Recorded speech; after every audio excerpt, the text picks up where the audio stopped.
Join our new Torah Hebrew Immersion series.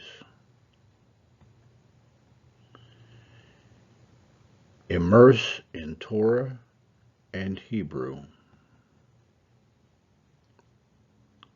Learn while working in the text. Discover a new reality. Learn Biblical Hebrew. Learn Torah structure. Aleph, Beit, Gimel. 1, 2, 3. Guided by the numerical structure of the Torah. Come and learn at your own pace.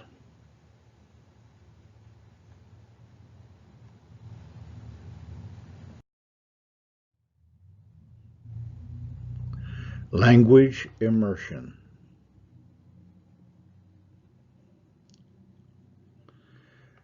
Learning a second language is an unnatural experience unless one's environment is multilingual by nature or necessity. This is one of a series of lessons that are designed to permit the learner to be simultaneously immersed in Torah and Hebrew. The lessons are aimed at removing the frustration of having to learn Hebrew before learning the Torah.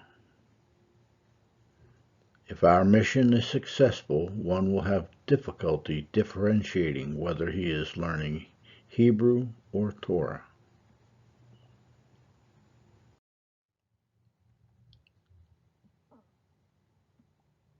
Understanding our perspective of Torah and Hebrew immersion.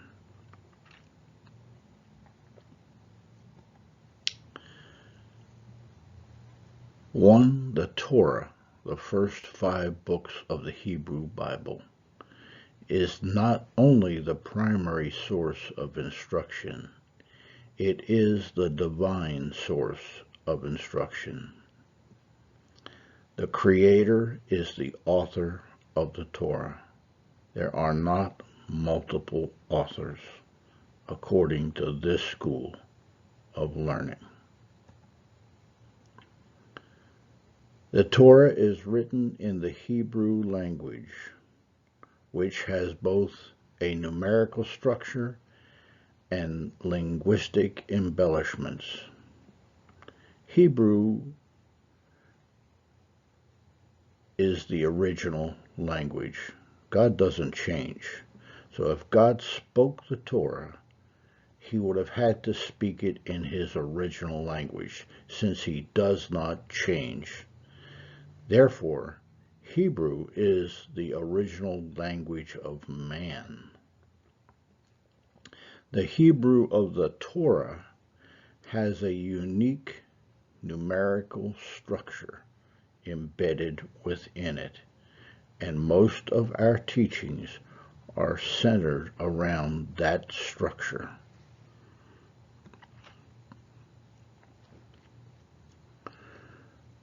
The Torah is where one encounters the Creator, and to ignore either the language, structure, or embellishments automatically limits one's encounter with the Creator.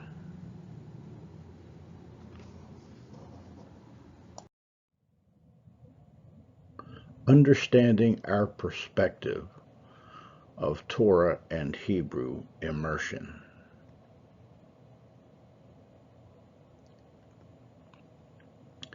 Please enter the conversation as a family member.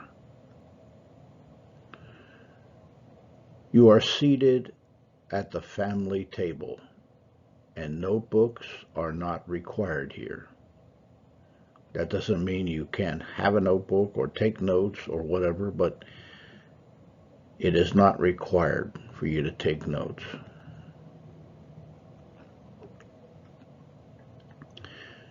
Try to understand and interact with what you can at the moment. Don't be afraid to ask questions, but remember that only the text can provide absolute answers. So you must question the text. While the conversation may be ongoing, it continually cycles and recycles important information in multiple settings. You can pause, rewind, and review the conversation as you wish. Don't worry if you miss something. More than likely, it will show up again in another venue, from another perspective. Just involve yourself in the current conversation. Grasp what you can currently. This is a family discussion. All human beings have one spiritual father, so everyone belongs at the table. Our goal is sincere family fellowship involved in divine Torah conversation, and not the arrogance of mixed knowledgeability. And when I say mixed knowledgeability, I mean bringing in wisdom from other sources, which may be relevant and may be irrelevant, may be good, may be damaging. The point is, everything must be related to the Torah. Everything must be compared to the Torah.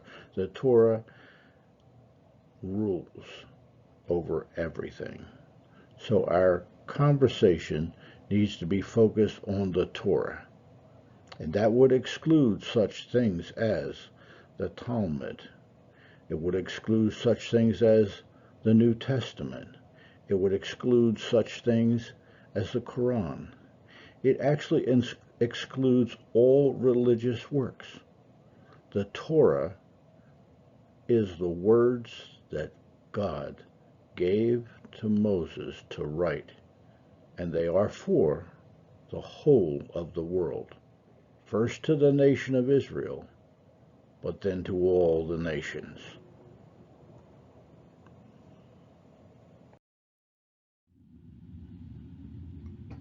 Lesson 4. Investigating beyond the first 18 occurrences of the consonant Beit, as found in the Torah. From the rock-solid numerical structure of the Torah, presented by Philip E. Stiefel, Avi Publications, avipublications.com, and YouTube channel Torah 123. What on earth is the rock-solid numerical structure of the Torah? 10 foundational principles that form the structure of the Torah and possibly the whole of creation. The numerical structure of the Torah is the foundation upon which all our teachings rest.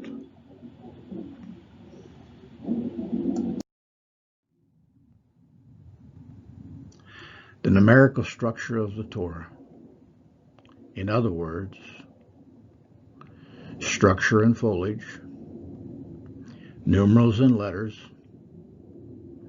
embedded and apparent,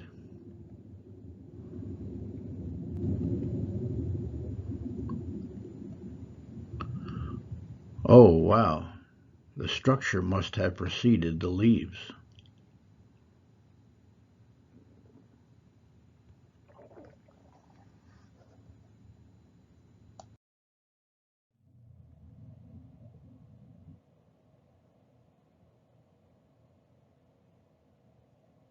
The hidden numerical structure of the Torah.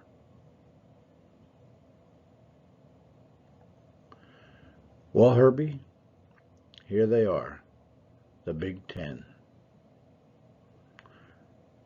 Herbie, I discovered these 10 principles by observation and analysis over thousands of times. The numerical structure of the Torah, 10 principles. The Creator is the foundation of everything, number 1.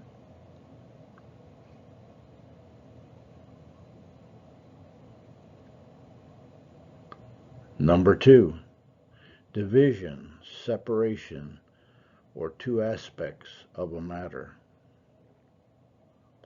3, an encounter with the Creator. 4, action on the part of God or man. 5, honor creators, long life. 6, mankind or human nature. 7, completion, cycle, or cycle of repeated events. 8, an exchange, good or bad. 9, a good matter, functioning according to the divine plan. 10, a command, a covenant, or a test of a covenant. Maybe you should urge your friends to memorize them, because they may have existed before creation. Before creation? Really?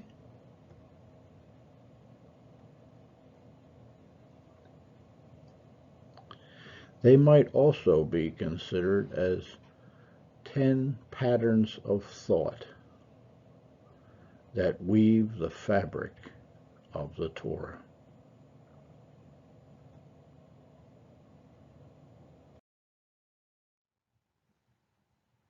A special word of thanks to the tool makers.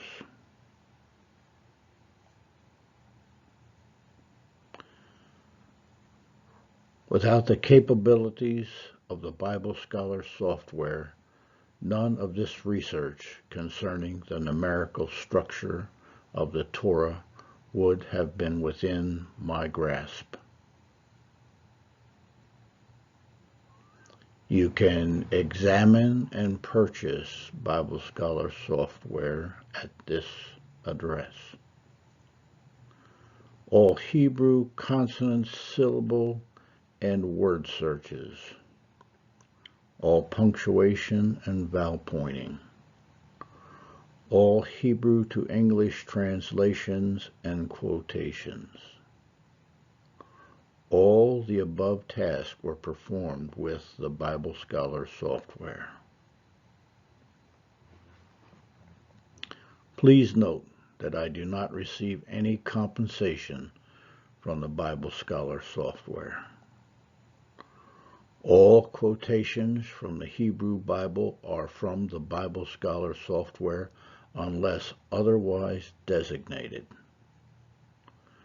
Permission to use these quotations has not been requested, since they are used according to the purpose and design of the software in an academic venue.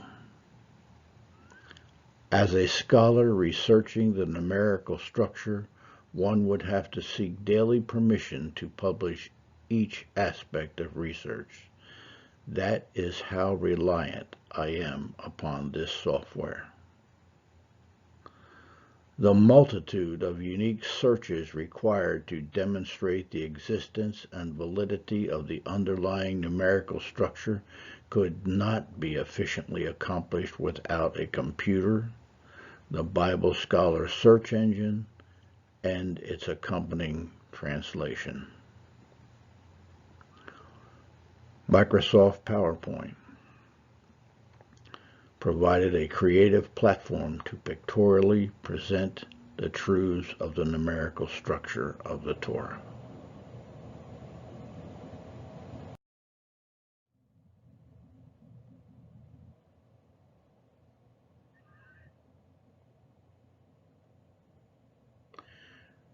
Be enlightened. Learn what you can. Keep moving toward the light of the Creator.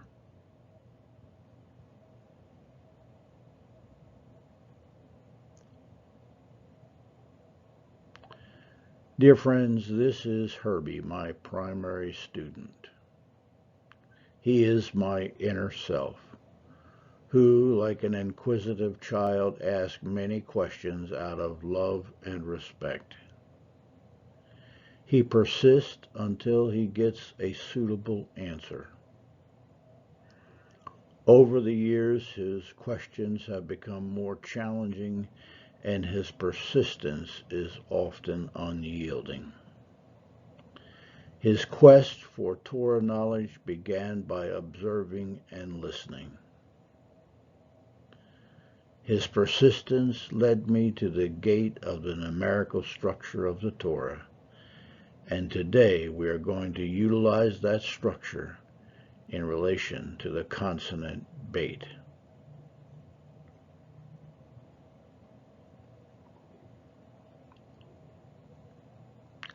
Please, don't be intimidated.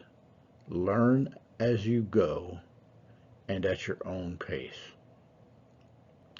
Casually enjoy the sights and make your own connections along the way. Pause the video anytime you wish.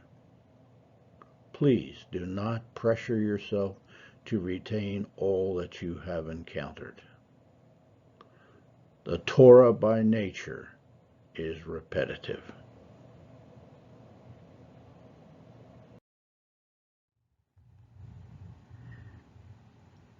Oh boy, how am I going to work with 18 occurrences of something?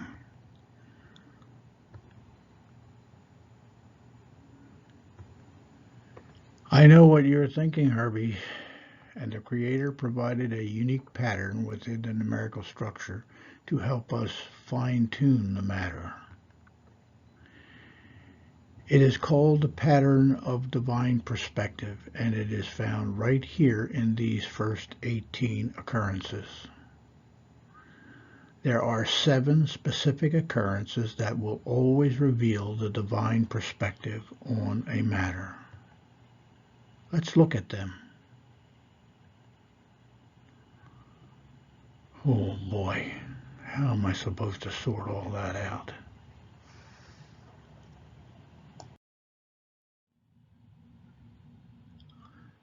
Introducing the divine pattern of 7.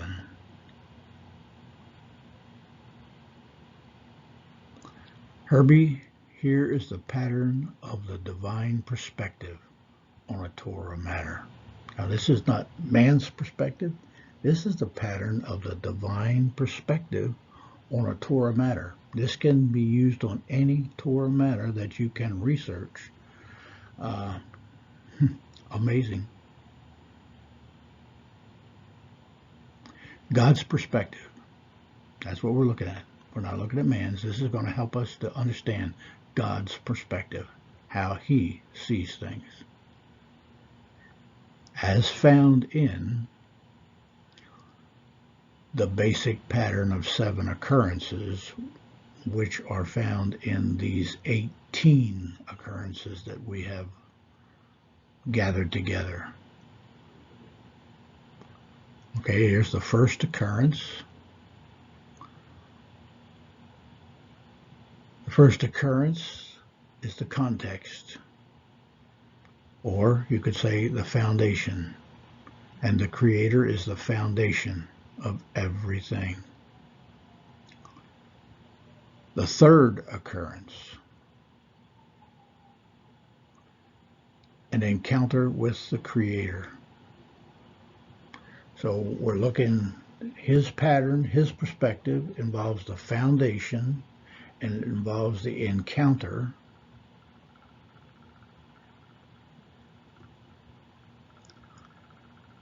And now it has the seventh occurrence, which involves completion, cycle, or a cycle of completed events.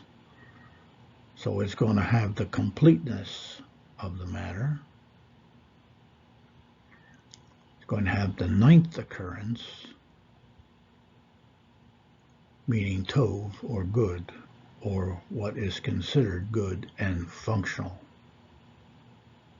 And again, that functional is according to the divine plan. And it's going to have the 10th occurrence, and that's going to be in relation to a divine command, covenant, oath, or a test of a covenant. Then it's going to have the 13th occurrence, and that's going to be God's divine perspective on the matter. In other words, he's going to look at the command and the encounter. So this is how he really sees things, when 13 is very important. And the 18th occurrence, a life lesson or matter. So the divine perspective includes all of these items out of the 18. So that's 7 out of 18.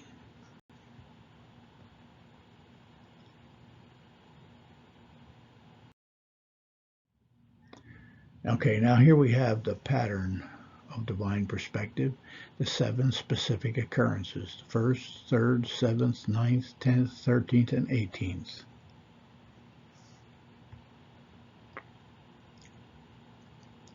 The first, from the pattern of the divine perspective. Now, remember, I told you before that context change, and now we're in the context of the divine perspective. Okay, we're not any longer in the 18 occurrences. We're looking at this from the Creator's perspective, and that's going to be a pattern of 7. And so this is going to be the first of the 7, and it is also the first of the 18. So as you see this coming up, you will recognize having seen this before. The word is Bereshit, and you've heard Bereshit untold amount of times. In the beginning, Bereshit, God created the heaven and the earth, and that is involved in principle number 1. The Creator is the foundation of everything. That is in the pattern of 18, and that is also first in the pattern of divine perspective. So this number 1 occurrence here is the foundation, according to the miracle structure of the Torah, is the foundation of the divine perspective.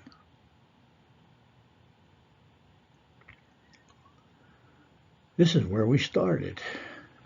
It is the first occurrence of Beit in the Torah.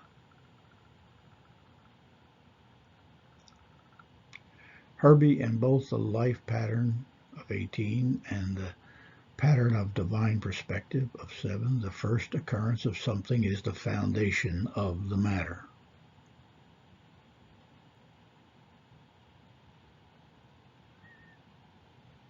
So here we have Veshel Bereshit 1:1. In the beginning, God created the heaven and the earth. Literally inside first of. This is the foundation of both patterns. And of course, the first principle, the foundation, the Creator is the foundation of everything.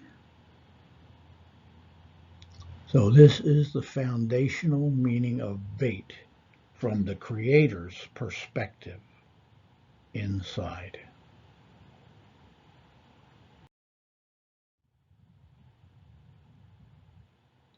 Now we're moving on to the second of 7 from the pattern of the divine perspective. And if you look carefully, this was the third occurrence in the pattern of 18. And it was found in the word Beit, between.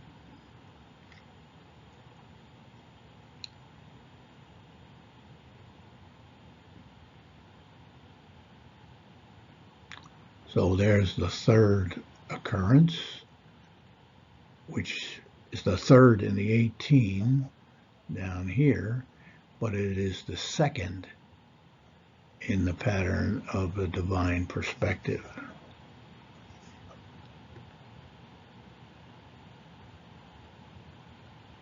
And being the second, it's going to be related to the second principle, division. Herbie in the life pattern, this is the third occurrence, but here it becomes the second occurrence. If this occurrence was first related to the third principle, how can it now be related to the second principle?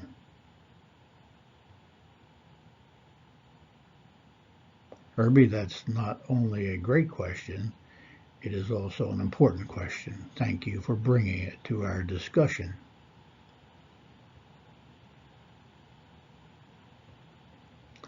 The key principle involved in reading comprehension is context.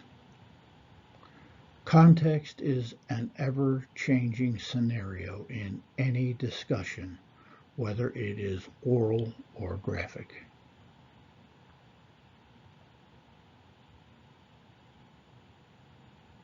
The context of our first discussion was the first 18 occurrences of the life pattern, which is related to our understanding of Beit. The context of this discussion is the pattern of divine perspective, which is related to how the Creator perceives Beit.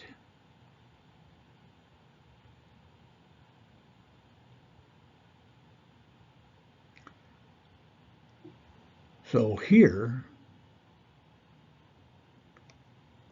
the second is related to division. Or sheet 1:4, and God saw the light that it was good, and God divided between the light and from between the darkness.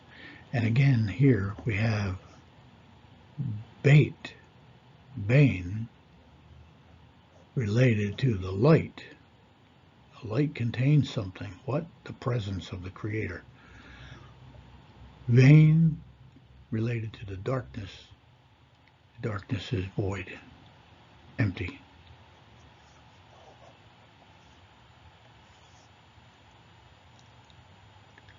Second principle, division, separation, or two aspects of a matter.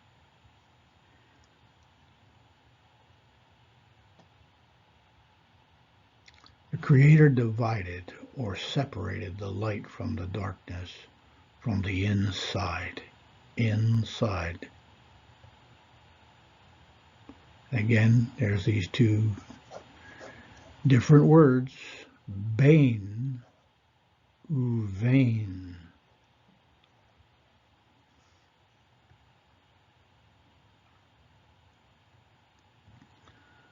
This vessel is significant because it presents evidence of a clear distinction of meaning between a Beit and a Veit, which is contrary to the notion of necessary articulation. In other words, many feel that the changes there are just due to making it smooth in articulation. But when you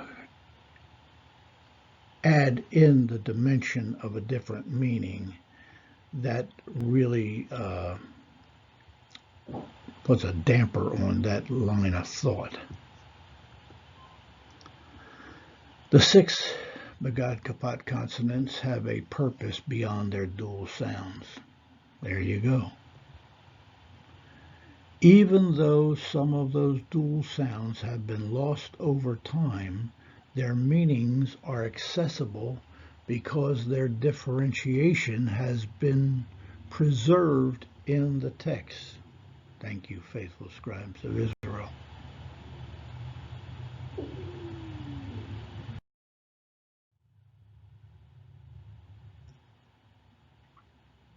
The third of 7 from the pattern of divine perspective. And so now the third is going to be the 7th occurrence in the life pattern, but it is only the 3rd occurrence in the pattern of divine perspective. Now, this is important because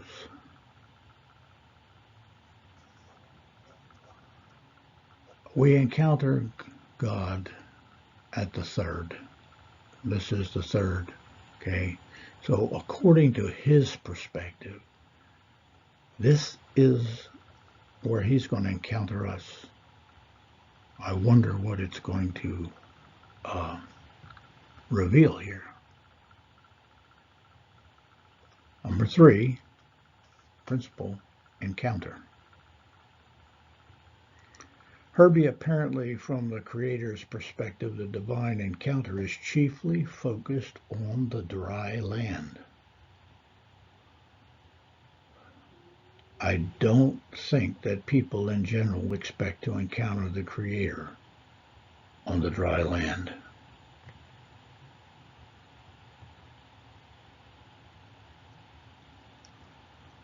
Vessel, Bereshit 1:10, and God said, let the waters under the heaven be gathered together to one place, and let the dry land, Hayabashah, appear.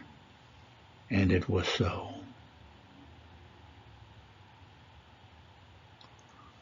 The third principle, an encounter with the Creator.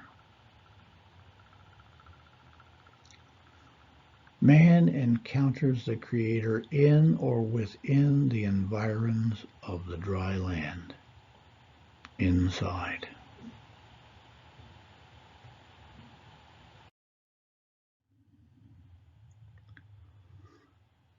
The fourth of 7 from the pattern of the divine perspective. And as you can see, they're coming up. This is 1, 2, 3, 4. The fourth of the pattern of divine perspective is related to the 9th occurrence of Beit in the pattern of 18.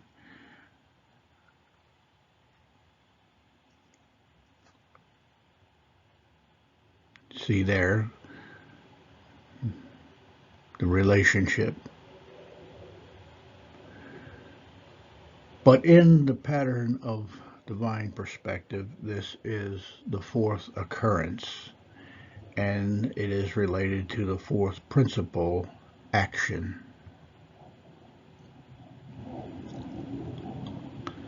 Herbie, these 2 lamps govern the medium of time in relation to planet Earth.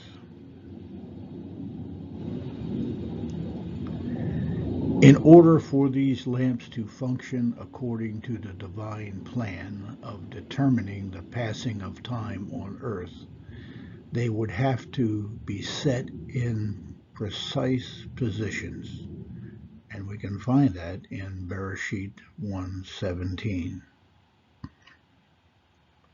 The Creator was not afar off. He was working inside of his creation. The action is creative speech. Perhaps those lamps were positioned by means of creative words.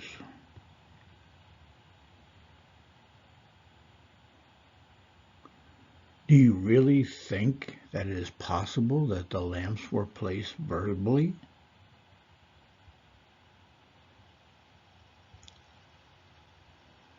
Bereshit 1:14, and God said, let there be lights in the firmament, Barakia, of the heaven to divide the day from the night, and let them be for signs and for seasons and for days and years. Simply, it says, God said. And actually, when it says, let there be lights, it's like, who's going to allow it? He's just saying, lights, come into existence.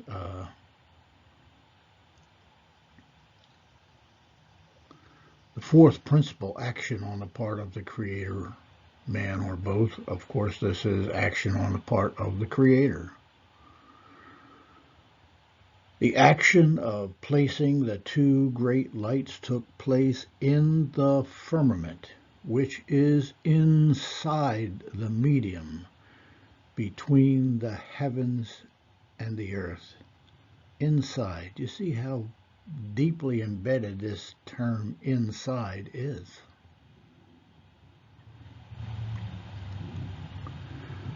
Herbie, this is the fifth recorded saying of the Creator. Now, see how we're changing context all the time. He's telling Herbie that this is the fifth recorded saying. Actually, and there are 10 sayings of creation found in the first chapter of Bereshit. The fifth numerical principle is related to honor and respect for parents, creators, and a long life. The fact that the Creator speaks from inside his creation deserves our respect. In a few moments, we shall find how significant this fourth occurrence in the pattern of divine perspective is in the mind of the Creator.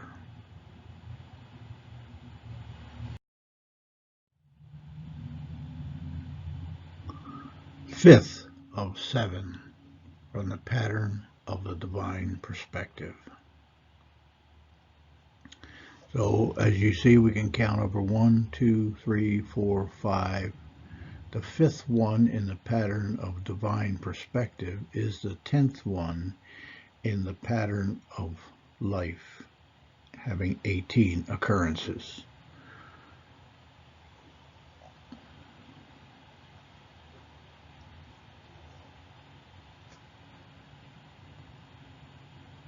So there you see the 10th is related, which is the fifth one in the divine perspective, is related to the 10th in the pattern of 18.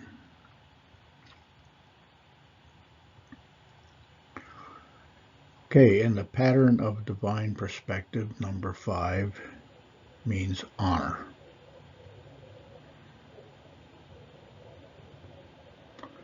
Herbie, the light of the day is differentiated from the light of the night. One light is a greater sign than the other light. More light, more respect. One is a source of light, the other is reflected light from the source light. In other words, the sun has light of its own, and the moon reflects the sun's light. But the light of creation comes from the Creator, which is above, beyond the light of the sun. So we have an order. And it's interesting that one of the first objects of idolatry was the sun. People worship the sun.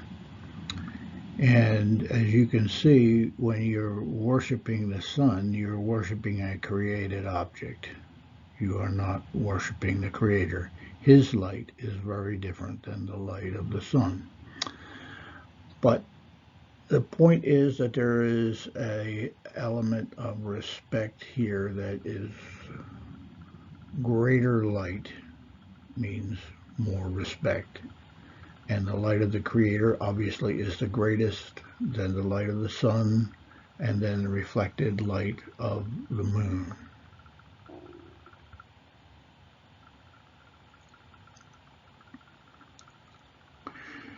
Bereshit 1:14, and God said, let there be lights in the firmament of the heaven to divide between the day from the night, and let them be for signs and for seasons and for days and for years.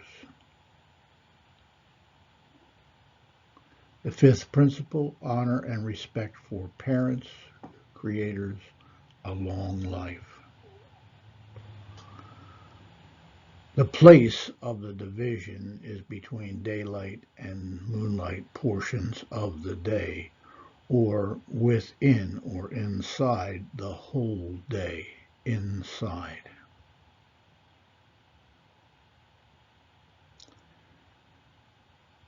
Herbie, the message may be that, like all three of our parents, these two bodies deserve our respect, meaning our earthly parents would deserve our respect. However, the Creator is our eternal parent, our primary or first parent. As our primary parent, he deserves more respect. He is the source of life and light. Interesting, his voice can be heard within or inside of us. We don't usually hear the voice of our parents inside of us. We might remember what they said, but the Creator's voice can be heard inside of us.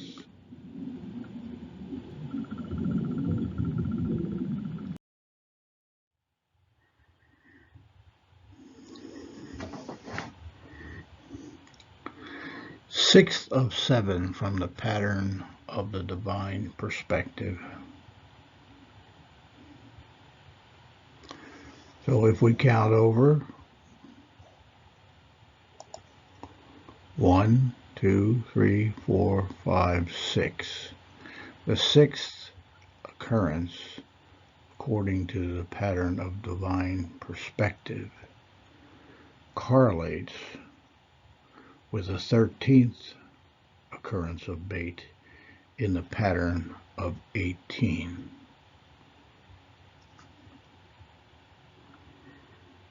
So there we have it, the sixth occurrence correlating with the 13th.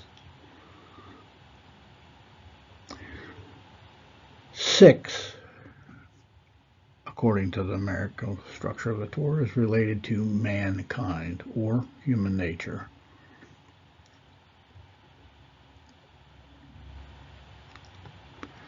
Herbie, in the life pattern of 18, this was a command combined with a divine encounter in regards to man. In other words, it was principle 13, which means a command and an encounter. So, in the life pattern of 18, this was a command combined with a divine encounter in regards to man. In that pattern, in the pattern of the divine perspective, this vessel is totally about man. In other words, it is related to mankind, since it is the sixth occurrence in that pattern of divine perspective.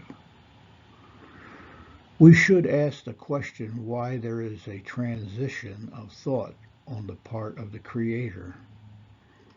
The Creator views this totally related to man, and in the life pattern, it is a command and an encounter.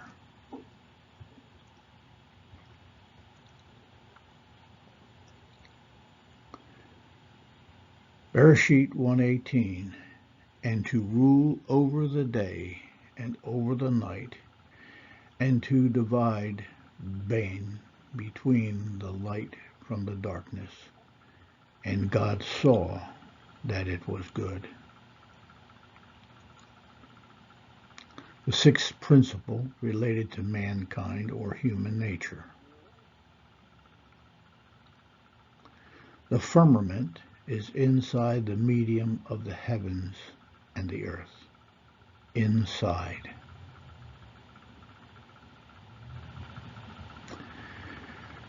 Herbie, I'm going to introduce something about the numerical structure of the Torah, and I'm not going to fully explain it. This vessel was originally composed to have 12 Hebrew words. And I think in a previous slide I might have talked about this upcoming event, but we're not going to explain this thoroughly. We're just going to let you know that this is here. So in other words, this vessel was originally composed to have 12 Hebrew words. 12 equals 10 plus 2. 10 relates to a divine command, and that command was to rule by shining light. 2 relates to division, separation, or two aspects of a matter. The vessel was modified by the Creator one time.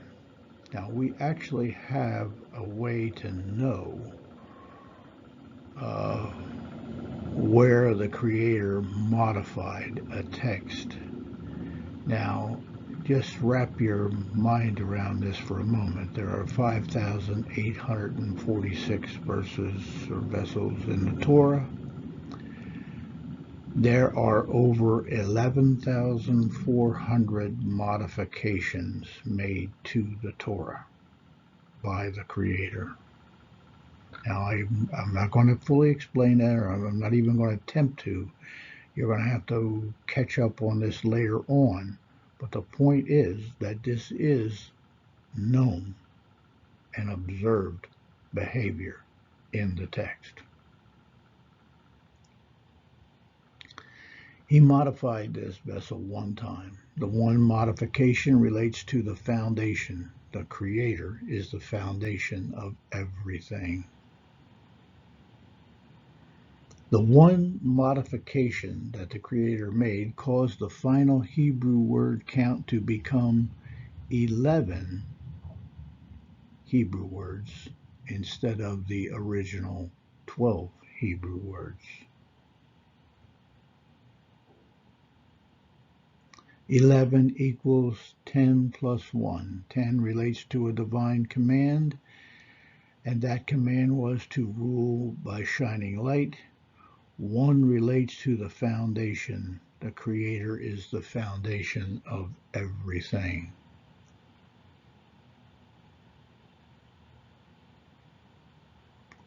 For your information, the first vessel in the Torah to have 11 unmodified Hebrew words is.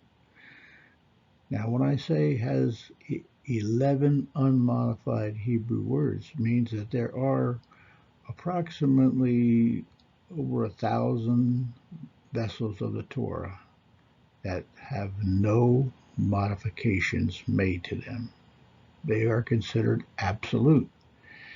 So those vessels could range in size depending on how many words they have. And in this case, the first vessel to have 11 unmodified Hebrew words is Bereshit 1:6. And God said, "Let there be a firmament in the midst of the waters, and let it divide the waters from the waters." Now, there are 44 vessels which have 11 unmodified Hebrew words in the Torah. Now, you might be saying, what does this mean? Well, part of this is how we were able to determine the numerical principles, because we could examine how the Creator viewed each vessel according to these numbers. It sounds complicated, but once you understand what's going on in the text, it becomes very enlightening. The one modification was to this Hebrew word called kitov. And kitov simply means it is, or it was good. And you'll notice it up here, and God saw that it was good. Kitov. Kitov. So he's really calling our attention to that it was good. He observes everything to make sure that it is working according to his divine plan. He has a plan. And what we must realize is he did not start creation without a plan. And this is one of the things that points to the fact that these 10 foundational principles must have existed before creation, because they must have existed in his mindset.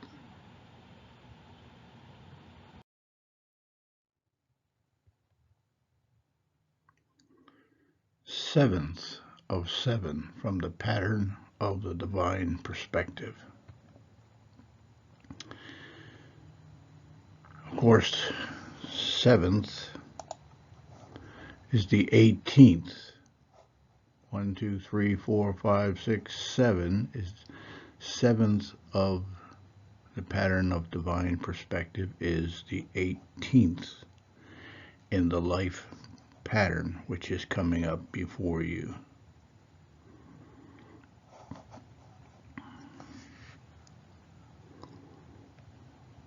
And there we have the 18th is correlated in both patterns.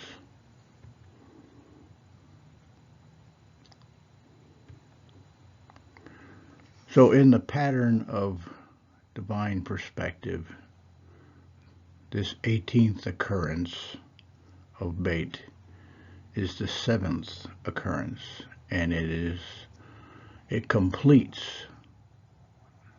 this pattern, and it is related to the 7th principle, which is completion.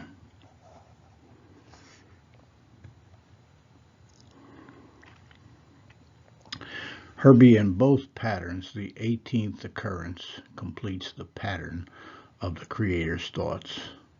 The culmination of these patterns is the cattle's pleasing response to the Creator's command and blessing, thereby achieving the Creator's purpose for their existence.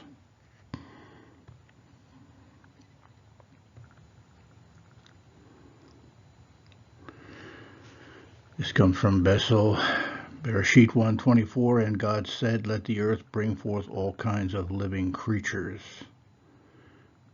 And he defines it: cattle, livestock, behemoth, and creeping things, and beasts of the earth, after their kind. And it was so. The 7th principle, completion, cycle, or cycle of repeated events.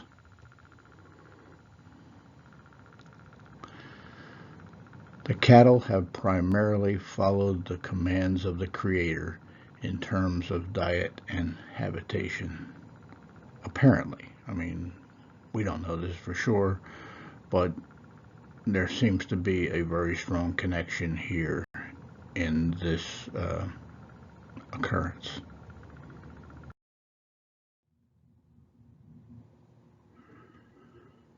I know what you are thinking, Herbie, and the Creator provided another strategy to help us condense what we have encountered.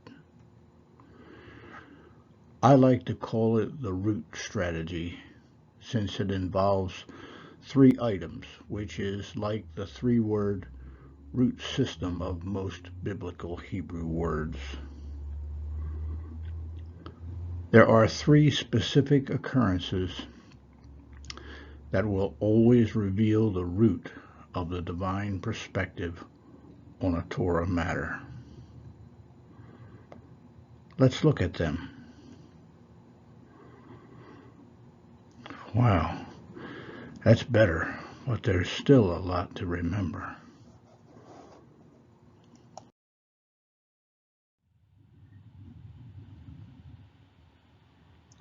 The root pattern of divine perspective. 3 specific occurrences, 3 of 7. The 1st, the 9th, and the 18th.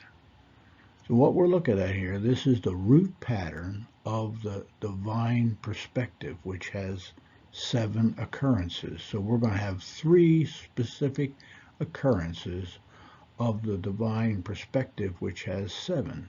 And those 3 specific occurrences are the 1st, the 9th, and the 18th.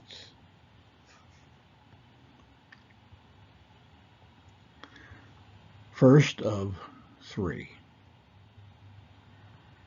And the first, of course, relates to the foundation.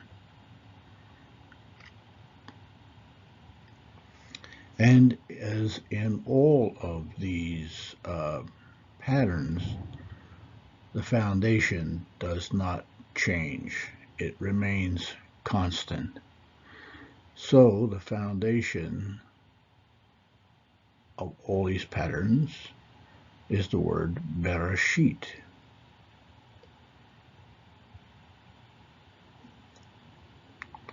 Herbie, in the root strategy, the first occurrence remains the foundational meaning of the matter. So in the vessel Bereshit 1:1, in the beginning God created the heaven and the earth, and we have concurred that it really should be inside first of. The first principle, the Creator is the foundation of everything.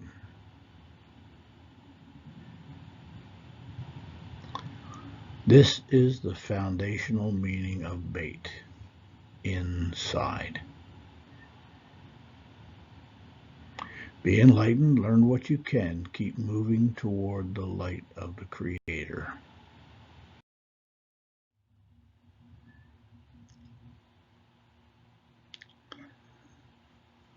Okay, we're dealing with the second of 3. Here's 1, 2, 3. Okay, these 3 occurrences make up the root pattern of the pattern of divine perspective. So we're narrowing this down. I know it may sound complicated, but we're trying to just find ways to get quicker to the core meanings of something. But we've started out with 18 occurrences, and we've narrowed these down in different ways to see, because we're really trying to understand how the Creator thinks about the consonant Beit. Okay? So, this is, right here, the core. There are 3, and this is the core. This is the middle one. Okay? And that's what core means here. All right? But this is the first, this is the second, and this is the third. So this being the second means that it's related to the principle number 2, which is related to division. So this, as I said, we are trying to condense things down, and it is maybe rather voluminous in your mind at the moment, but we're really trying to refine things.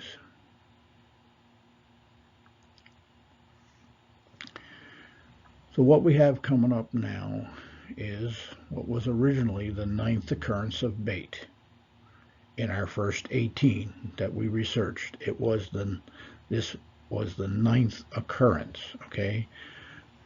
But Now, when we're dealing with this root pattern, that ninth occurrence becomes the core and the second principle of that root pattern.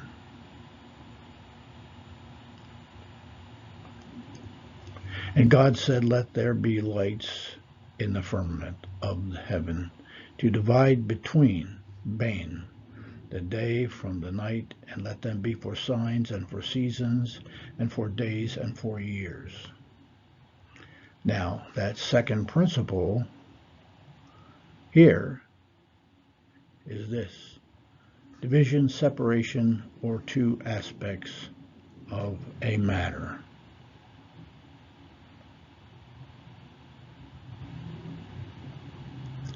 Herbie, in the root strategy, what was once related to the fourth principle in the pattern of the divine perspective, meaning the seven, this 9 was once the fourth in this pattern, okay, is now related to the second principle.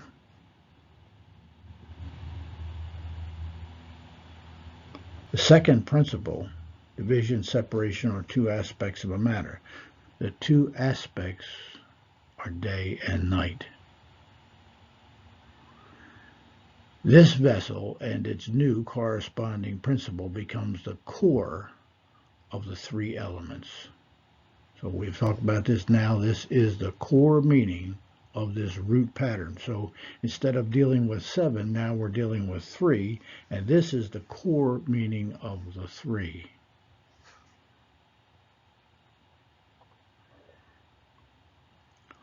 The lights in the firmament are designed to divide between the day from the night, and between is related to inside, or in the midst of, or in the middle of it, however you may want to look at it.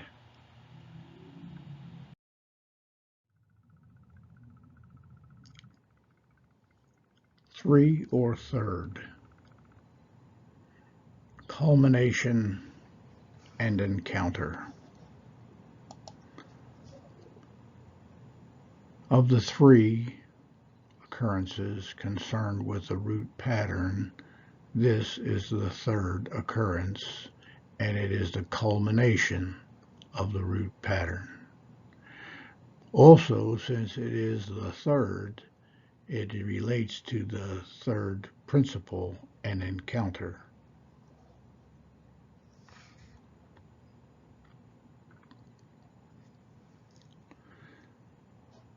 Since it is the 18th occurrence of the 18 original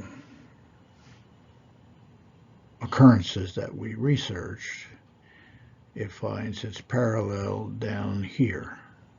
So this 18 represents this in the pattern of 18, but it is the third or culmination, and it represents the third principle in the root pattern. Again, we got the divine perspective down to 7, now we're trying to get it down to 3.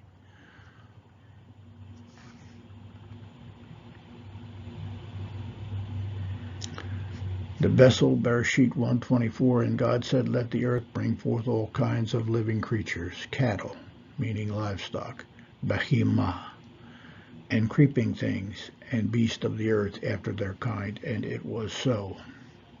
And we can see our Beit right here in behemah.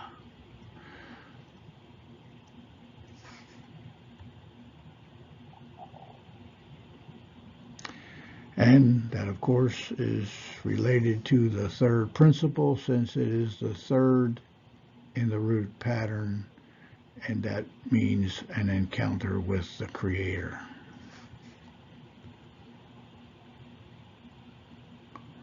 Why is this final root element linked with livestock or cattle?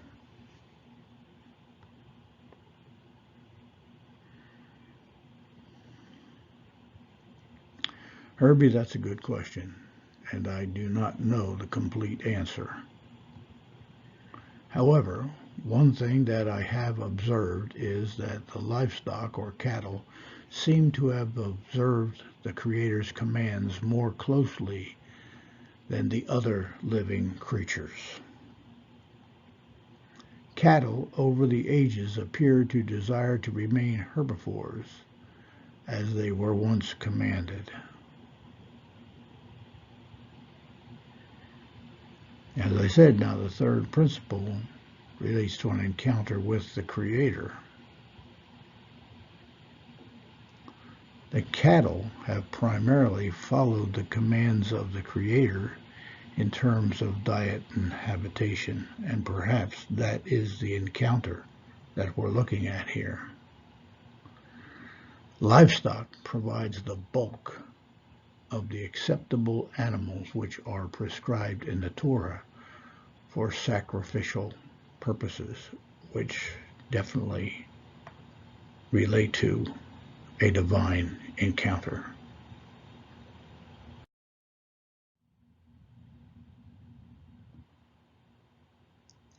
Now, Herbie, we have examined the root pattern from the divine perspective, so now we have a good idea how the Creator views the consonant Beit.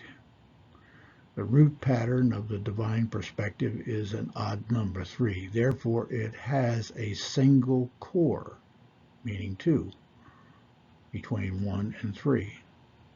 However, the life pattern of 18 has a dual core. 9 and 10 would be the core of the life pattern. Oh, wow. There is more?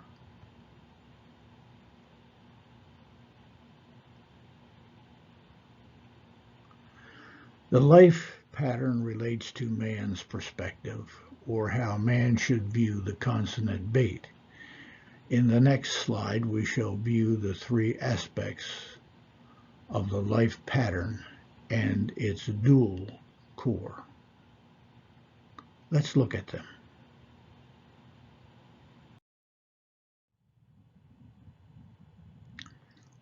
Foundational meaning. The first occurrence of Beit. Bereshit, inside, first of. Bereshit 1:1, in the beginning, God created the heaven and the earth. Now there's a dual core meaning in the pattern of 18. You can't have one center.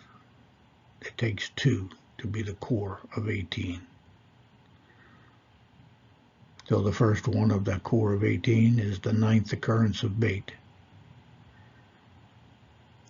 Birkia, in the firmament. Bereshit 1:14, and God said, let there be lights in the firmament of the heaven to divide the day from the night, and let them be for signs and for seasons and for days and years. Now the second one that makes up the core, the 10th occurrence of Beit. Bain, between. Bereshit 1:14, and God said, let there be lights in the firmament of the heaven to divide between Bain, the day from the night, and let them be for signs and for seasons and for days and years. Now the life meaning, which culminates the life pattern. The 18th occurrence of Beit. Behemah, livestock or cattle. Found in vessel Bereshit 1:24, and God said, let the earth bring forth all kinds of living creatures, cattle, livestock, behemah, and creeping things, and beasts of the earth, after their kind. And it was so.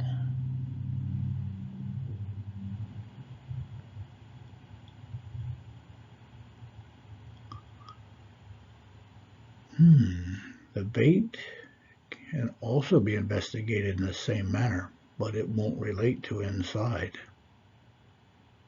We don't have enough time in this lesson to include that investigation.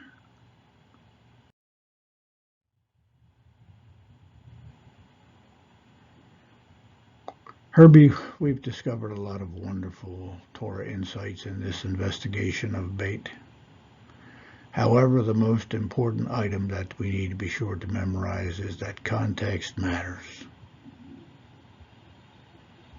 Context matters. Context matters. Context matters. Okay, I got it.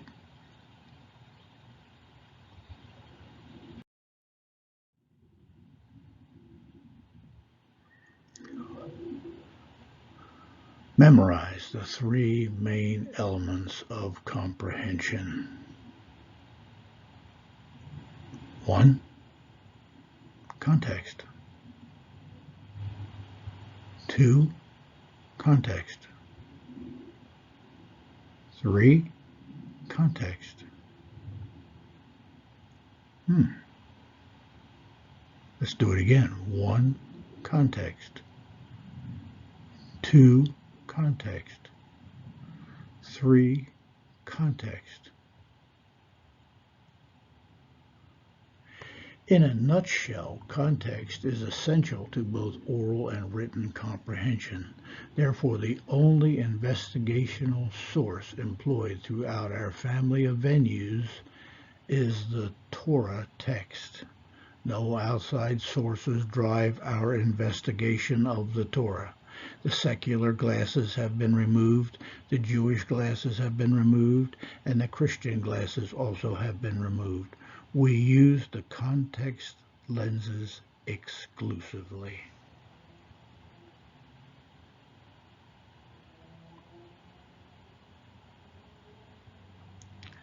Context demonstrates the proper perspective.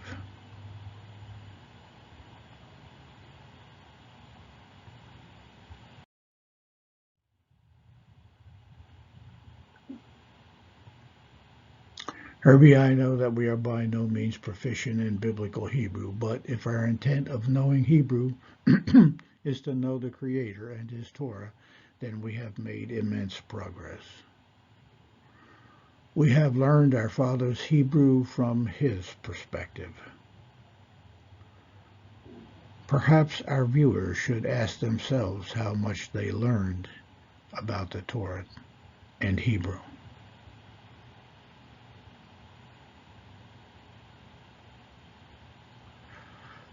I knew we could learn Torah and Hebrew if he would just do it. I'm going to continue to push him because there's more that I want to know. Herbie, our next slide clearly states our purpose of Torah and Hebrew study.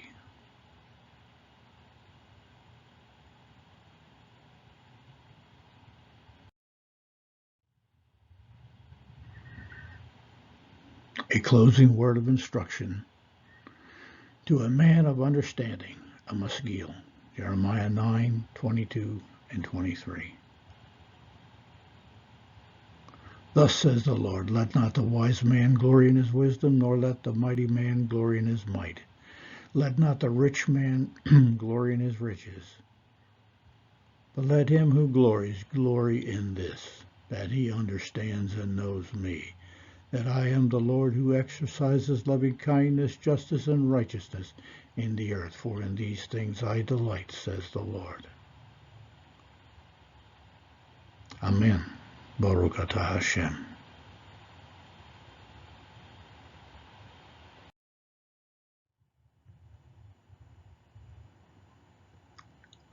Oh, wow. The Torah is truly a luminous lamp upon our path of understanding. Before you leave, if you would like to see more videos related to the numerical structure of the Torah, please tell your friends and family about our YouTube channel, Torah 123, and our website, avipublications.com. Subscribe to our channel. Ring the bell. Most of all, share what you have learned.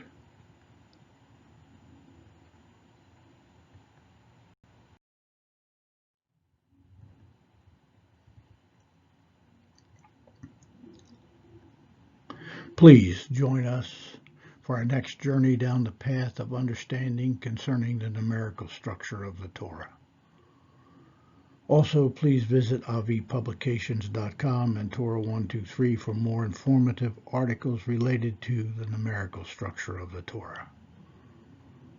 Shalom. Teaching timeless Torah truths that are innovative, informative, and imperative. Torah 123, Avi Publications. Shalom.